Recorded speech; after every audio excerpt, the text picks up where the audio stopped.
जळगाव शहरातील राष्ट्रीय महामार्गावर कालिका माता मंदिर भागाच्या पुढे एका 30 वर्षीय तरुणाची निर्घृण हत्या करण्यात आल्याची घटना शनिवार दि. 3 मे रोजी रात्री 11 वाजेच्या सुमारास घडली आहे. या प्रकरणी शनीपेठ पोलीस स्टेशनला खुनाचा गुन्हा दाखल करण्याचे काम सुरू असून संशयित आरोपींच्या मागावर पोलीस लागली आहे. आकाश पंडित भावसार सोनार, वय 30, रा. अयोध्यानगर, जळगाव असे मृत तरुणाचे नाव आहे.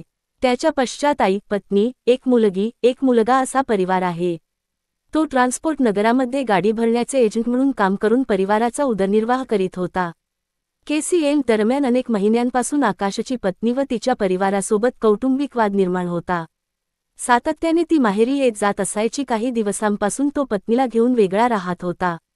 त्यामुळे त्यांच्या घरी नेहमी कौटुंबिक वाद सुरू असायचा. आज शनिवारी रात्री 11 वाजेच्या सुमारास आकाशच्या सासरच्या मंडळींनी हॉटेल A1 जवळ आकाश सोनार याला गाठले.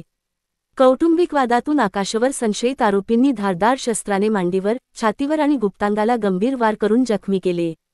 आकाश यास शासकीय वैद्यकीय महाविद्यालय व रुग्णालयात दाखल करण्यात आले असता वैद्यकीय पथकाने तपासून त्याला मृत घोषित केले.